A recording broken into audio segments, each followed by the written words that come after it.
সুপ্রিয় দর্শক, আজ আমাদের মাঝে উপস্থিত রয়েছেন জাতীয় চলচ্চিত্র পুরস্কারপ্রাপ্ত সঙ্গীত পরিচালক তানভীর তারেক। শুভ সকাল ভাইয়া, কেমন আছেন? জি, শুভ সকাল, ভালো আছি। ভাই, আপনাকে পেয়ে আমাদের অনেক ভালো লাগছে, কারণ একে তো আপনি অনেক গুণের অধিকারী, আপনি একাধারে সঙ্গীত শিল্পী, সেই সাথে আপনি সঙ্গীত পরিচালক এবং চলচ্চিত্র বিশ্লেষকও বটে। তো আমরা দুইটা প্রফেশন চালাম, চলচ্চিত্র বিশ্লেষক আসলে এই পেশায় কিভাবে আসে এবং এই সেক্টরটাতে আপনি কেন বেছে নিলেন? হ্যাঁ, বিশ্লেষক যারা আসলে একটু অবজার্ভ করে, তাই তো। তো আমার যেহেতু প্রায় 30 বছরের সাংবাদিকতা জীবন, লেখালেখি করছি, তাই আর শোবিজ বিনোদন দুনিয়া নিয়ে যেহেতু আমার কাজ, তাই এটা আসলে আমার একটা পেশার একটা অংশ। দীর্ঘদিন ধরে চলচ্চিত্রের মানুষের সাথে মিশে এর রিভিউ লিখে পড়ে আলোচনা করে, বিশ্লেষক শব্দটা অনেক বড়, হয়তো অবজারভার বলা ভালো, যে চলচ্চিত্রের সহকর্মী বা শোবিজ কর্মী। আচ্ছা, ঈদে, এই যে ঈদ গেল, সেই ঈদে আপনার 3টি গান রিলিজ হয়েছে, 3টি 3 রকমের গান। তিন রকমের। সো এই চ্যালেঞ্জটা নিলেন এবং ঈদের সময় 3টা 3 ধরনের গান কেন আপনি ছাড়লেন এবং রিলিজ দিলেন? এটা গান আসলে এটা আমার না খাওয়ার মতো, যে গান রেগুলার আমার প্রকাশ করতে হয়। তবে আমি খুব প্রিভিলেজ যে সুবীর দা আমাকে খুব ভালোবাসতেন, এবং সর্বশেষ যে সলো অ্যালবাম আমার সুর সঙ্গীতে হয়, সেটার 11টি গান আনরিলিজ হয়েই তিনি মারা যান।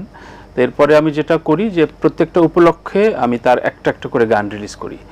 তো সেই জন্য সেই ধারাবাহিকতায় 4টা গান রিলিজ হয়েছে, 7টা আনরিলিজ গান এখনও আমার কাছে আছে।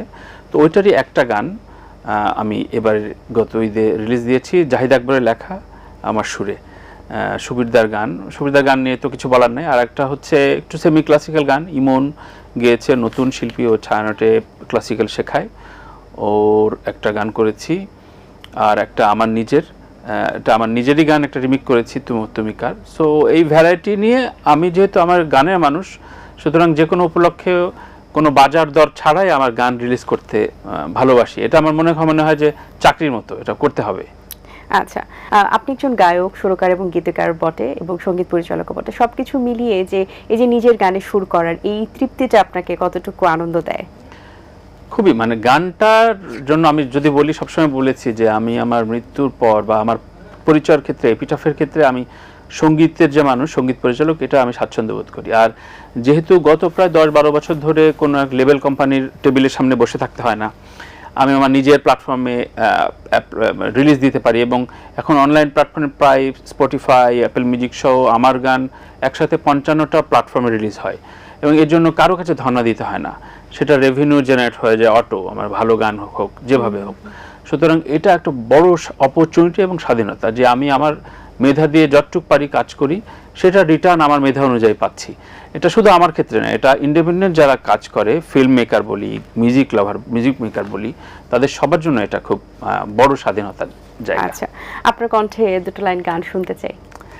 আচ্ছা, আমার যেই গানটি আসলে সর্বশেষ আমি রিমেক করলাম, ওটা একটু শোনাই। সেটা হচ্ছে, তোমার শহরে যদি সন্ধ্যা নামে, স্মৃতির শহরে আমারও মন্দা তখন, ও দুঃখ দিলাম তোমার গলে করে সাতনুরিহার, তুমি কার, তুমি কার, তুমি কার। ধন্যবাদ আপনাকে। এখন তো গান আসলে শোনার পাশাপাশি দেখারও একটা বিষয় হয়ে গেছে, যেহেতু মিউজিক ভিডিও ট্রেন্ড। তো এই ব্যাপারটা আপনি, যে প্রযুক্তির যে পরিবর্তন বা আসলে জেনারেশনের যে পরিবর্তনটা, সেটা আপনি কিভাবে দেখছেন? এটাও এখন মোটামুটি পুরনো প্রশ্ন, কারণ এখন আসলে আপনি ভাববেন, টাইপ করবেন, আপনার মিউজিক ভিডিও গান হয়ে যাবে। এআইটা এখন সবকিছু খেয়ে ফেলছে। ট্রেন্ডের সাথে তো আমরা পারবো না। ধরেন কালকে হয়তো অন্য আরেকটা ভাবনা, আপনি ঘুম থেকে ভাবলেন, ওইরকম একটা ছবি চলে আসলো। সো এটাকে ঠিক ইগনোর করার কোনো উপায়ই নাই। এর সাথে কিভাবে আমার মান সম্পন্ন নিজের মৌলিকত্ব নিয়ে কাজ করা যায়, সেটা ট্রাই করব। যেমন এখন সুনো মিউজিক এসছে, সুনো মিউজিকে আপনি শুধু প্যাটার্ন দেবেন, ও কম্পোজিশন করে দেবে। এখন শুধু ওই প্যাটার্ন দিয়ে যে কোনো একটা ছেলে যদি একটা গান তৈরি করে, তাহলে কিন্তু তার কোনো মেধার বিকাশ হলো না। কিন্তু যারা কম্পোজার, আমরা সেটার প্যাটার্নটা নিয়ে যদি আমরা নিজেরা একটু অ্যাডাপ্ট করি, তাহলে হয়তো নিজের একটা মেধার যোগ্যতা, ওটার হেল্প নিলাম। সো হেল্প আমাদের লাগবেই। আর যেটা বললেন যে গান এখন দেখার বিষয়, এটা অনেক পুরনো, অনেক অনেক দিন ধরে গান দেখার বিষয়, কিন্তু গানটা মূলত শোনার।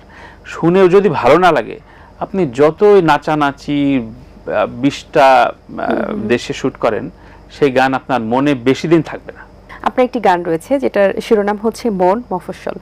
এই যে শহর থেকে মফস্বলে যাওয়ার যে একটা সেখানে যেন কেন আপনি মন খুঁজছেন, কারণটা কি আসলে? এটা আসলে ইন্টারেস্টিং। এটা বেসিক্যালি আমার যুক্তরাষ্ট্রে 13 মাস থাকার একটা অভিজ্ঞতার গল্প। অর্থাৎ যুক্তরাষ্ট্রের প্রায় আমি 18টা স্টেট ঘুরেছি বিভিন্ন কাজে, সেই ভ্রমণের গল্পগুলো। এখন অনেকেই আমার বন্ধুরা বলেছেন যে ঘুরলি হচ্ছে সবচেয়ে উন্নত দেশে, আর নাম রাখলি হচ্ছে মন মফস্বল, এটা কেন? তো দেখেন, আমরা যদি নিজের শহর থেকে একটু গ্রামে যাই, ওই নিজের গ্রামের সাথে তুলনা করি সবকিছু।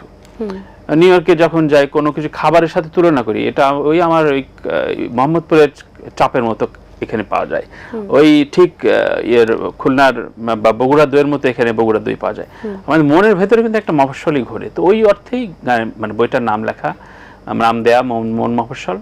এটা প্রথম পড়েছিলেন, মানে একটা সুন্দর একটা ভূমিকা লিখেছেন বইটাতে সৈয়দ মঞ্জুর ইসলাম স্যার, আমাকে খুব আদর করতেন। উনিও চলে গেছেন মাত্র কিছুদিন আগে। ওইটা ভূমিকায় লেখা, ঐতিহ্য থেকে বেরিয়েছে। এবারের গত মেলা তো খুবই স্বল্প সময়ের জন্য গেল। সো এইটা মূলত এখন সবাইকে আমি ডিস্ট্রিবিউট করা বা পড়ানোর জন্য চেষ্টা করছি। বাহ, খুব ভালো। আপনার কণ্ঠে আরেকটি গান শুনতে চাই, কারণ আপনি তো সুন্দর গান করেন। এবারে কোন গানটি শোনাবেন? আমি মূলত গান তৈরির মানুষ, গান গাই খুব শখে আনন্দে। একটা রোমান্টিক গান করি, এটা একটা নাটকে ব্যবহার করা হয়েছিল। এই বুকটা খুলে যদি দেখানো যেত কি আছে তাতে লেখা, শুধু তোমারই নাম, শুধু তোমারই নাম, শুধু তোমারই নাম, শুধু তোমারই নাম। ধন্যবাদ আপনাকে। আপনার এই যে গান এবং গদ্য দুই লেখাতে কোনো কি মিল খুঁজে পান, বা কোনো সামঞ্জস্যকে আপনাকে ভাবায়, বা সামঞ্জস্যটা কি কতটা প্রভাবিত করে আসলে? জীবনের অংশ তো। ধরেন আমি গদ্যে আছি, গানে আছি, বা যা যা করি, যতটুকু পারি, ওইটা তো আমি আমারটাই মানে নিঃসৃত করি। মানে আমার ধরেন মুড ভালো নাই, কিংবা আমি একটা প্যাটার্নে ভালোবাসি, আমার হয়তো ওই দিন প্রচণ্ডভাবে বিরক্ত, সেখানে গল্পটাও এরকম বিরক্তর প্লটেই হবে, গানটাও এরকম হবে। সুতরাং গান গদ্যর বিষয়টা বলি যে অবশ্যই একই রকম হয়, কিন্তু পুরোটাই সাহিত্যের উপরে। আমি কতটা দেখলাম, কতটা পড়লাম, ওইভাবেই মূলত গান গদ্যের মানে এটার ফ্লারিশ ঘটে, যে আমার গানটা কেমন হলো। অনেকে বলে যে গান লিখতে বই পড়তে হয় না, 4টা কবিতা পড়লেই হয়ে যায়। এটা খুব ভুল ধারণা।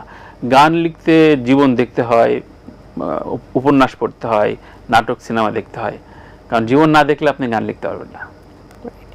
আচ্ছা, এই ক্ষেত্রে আপনি যদি দেশের বাইরে থেকে, যেহেতু আপনি একজন চলচ্চিত্র বিশ্লেষকও বটে, সেই জায়গা থেকে দেশের বাইরে থেকে যখন আপনি দেশের চলচ্চিত্র দেখছেন বাংলাদেশে, তখন আসলে এই জায়গা থেকে আপনি কি কি নেগেটিভ এবং পজিটিভ, কোনটা আসলে আপনি কোন সেক্টরগুলো দেখবেন? আচ্ছা, এটা খুবই গুরুত্বপূর্ণ প্রশ্ন করেছেন। সেটা হচ্ছে, আমি বাংলাদেশি ডায়াসপোরায় আমেরিকায় যে বাংলাদেশি ছবিগুলো দেখানো হয়, সেটা প্রথম পথিকৃৎ প্রতিষ্ঠান, সেটা হচ্ছে বায়োস্কোপের সাথে রয়েছি।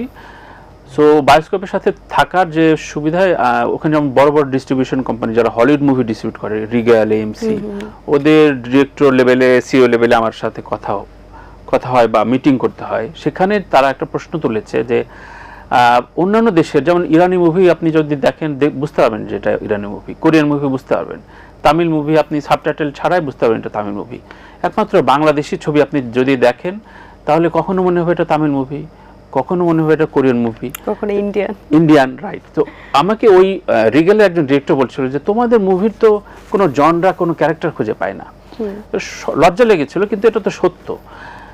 আমি এরপরে আমার যতগুলো পডকাস্ট হয়েছে, যতগুলো সেমিনার, বা যার সাথে কথা হয়েছে, আমার ডিরেক্টর অনেক ছোট ভাইরা আছে এখন, ওদের প্রত্যেকে এই গল্পটা বলেছি যে আমাকে এইরকম কথা শুনতে হয়েছে যে এই লোকটা হলিউডের ছবি ডিস্ট্রিবিউট করে, ওই লোকটা আমরা যখন ছবি ডিস্ট্রিবিউট করতে গিয়েছি তখন বলেছে তোমাদের ফিল্মের কোনো চরিত্র নাই। তো এটা আসলে ভাববার বিষয় যে সত্যিকার অর্থে আমাদের ফিল্মটা কি। জহির রায়হান যেগুলো বানিয়েছে, চাষী নজরুল ইসলাম যেগুলো বানিয়েছে, খানাতে যেগুলো বানিয়ে গেছে, ওগুলো আমাদের ক্যারেক্টার। কিন্তু ওই ক্যারেক্টারের বাইরে আমরা কোনো তামিল বানাই, কোনো কোরিয়ান মুভি বানাই, প্রত্যেক ঈদে বা বিভিন্ন সময় এগুলো রিলিজ হয়। এই জগা খিচুড়ি থেকে বেরিয়ে আমার ভালো একটা ছবি, ভালো ছবি হচ্ছে না তা বলবো না, আমি খুব নাম ধরে বলতে পারি সর্বশেষ উৎসব ছবিটা মনে হয়েছে এটা বাংলাদেশি ছবি। অনেকে রাগ করতে পারে, কিন্তু আমাদের বাংলাদেশি ক্যারেক্টারের ছবি, এগুলো ছবি বাড়ানো উচিত। আচ্ছা, এই ক্ষেত্রে এই যে বাজেট ইস্যু যে একটা বিষয়, কারণ অন্যান্য মানে আমরা যে কান্ট্রিগুলোর উদাহরণ দিচ্ছি, সেই কান্ট্রিগুলোতে কিন্তু বাজেটটা অনেক বেশি, কিন্তু আমরা যদি দেখি আমাদের যে কালচার সাইডটা, কোনো কিছু হলে কিন্তু কালচার সাইডের উপর একটা এফেক্ট করে, বা একটা প্রবলেম হলো দেশেরই যে একটা বহিরাগত একটা পরিবর্তন বা একটা অন্তর্বর্তী একটা পরিবর্তন, এটার কারণে কিন্তু দিন শেষে এফেক্টটা কিন্তু যারা এই কালচার সেক্টরে আছে তাদের উপরে হচ্ছে। তো এই ক্ষেত্রে বাজেট ইস্যু বা খুবই রিজেক্ট করছে। কারণ দেখেন, আমি একটা উদাহরণ দিয়ে বলি, সেপারেশন ইরানি মুভি, এটা অস্কার পেয়েছে, মাত্র 2টা রুমের ভেতরে ছবিটার গল্প। আপনি যদি গল্পের শক্তি থাকে, আপনি যদি ওই ক্লাইম্যাক্স বা নির্মাণটা তৈরি করতে পারেন, আপনি এই ঘরের মধ্যে একটা ছবি করতে পারেন, আপনার গল্পটা কথা বলবে। গল্প এবং ক্যামেরা, সিনেমাটোগ্রাফি, এডিট, কালার, সবকিছু মেধা। আসলে বাজেটটা একটা বাহানা। ঠিক আছে, আমি তো অ্যাভেঞ্জার বানাচ্ছি না, আমাদের বাংলাদেশে অ্যাভেঞ্জার সম্ভব না, আমার সুপারম্যান সুপার হিরোদের দিয়ে সম্ভব না, ওই অ্যানিমেশনের গল্প তো আমাদের না। সুতরাং বাজেট ইস্যু, বাজেটটা খুব প্রয়োজন হয়, কিন্তু বাজেটের জন্য আমরা পাচ্ছি না, এটা মেধা সংকট। ওই নাচতে না জানলে উঠান বাঁকার মতো আর কি, বা আঙুর ফল টক আর কি।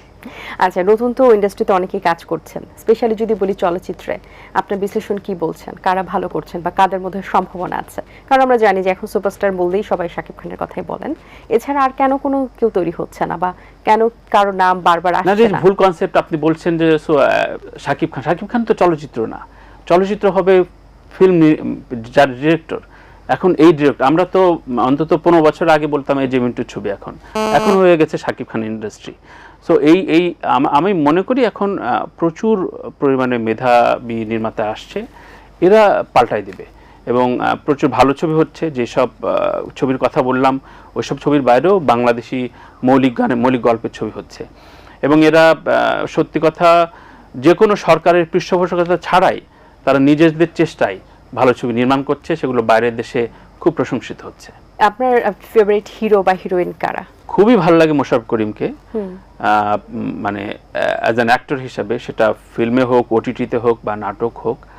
আর বাইরে আমি আমির খান, নওয়াজুদ্দিন সিদ্দিকী, আর হলিউডে আল পাচিনোর আমি মানে প্রায় সব ছবি একাধিকবার দেখা হয়েছে, এখনো সময় পেলে দেখি। অনেক ধন্যবাদ ভাই আপনাকে, অনেক কিছু জানতে পারলাম আপনার মাধ্যমে, ভালো লেগেছে। অনেক শুভকামনা রইল, ভালো থাকবেন। জি, থ্যাংক ইউ। আপনাকেও। দর্শক, আশা করছি আজকের আয়োজন ভালো লেগেছে। আজ এই পর্যন্তই, দেখা হবে আগামী পর্বে নতুন কারোর সঙ্গে। সেই পর্যন্ত ভালো থাকবেন, সুস্থ থাকবেন, এটির বাংলার সাথেই থাকবেন। সকলকে আল্লাহ হাফেজ। দিন আসে দিন যায়, সময়টা চলে যায়, তবু আছি এই বেশ ভালো। জীবনটা রঙময়, যেভাবেই হওয়া চাই, নয় কভু সাদা কালো। এই আশাতে স্বপ্ন ভাসে, সুখ হাসে চোখে মুখে, চায়ের চুমুকে।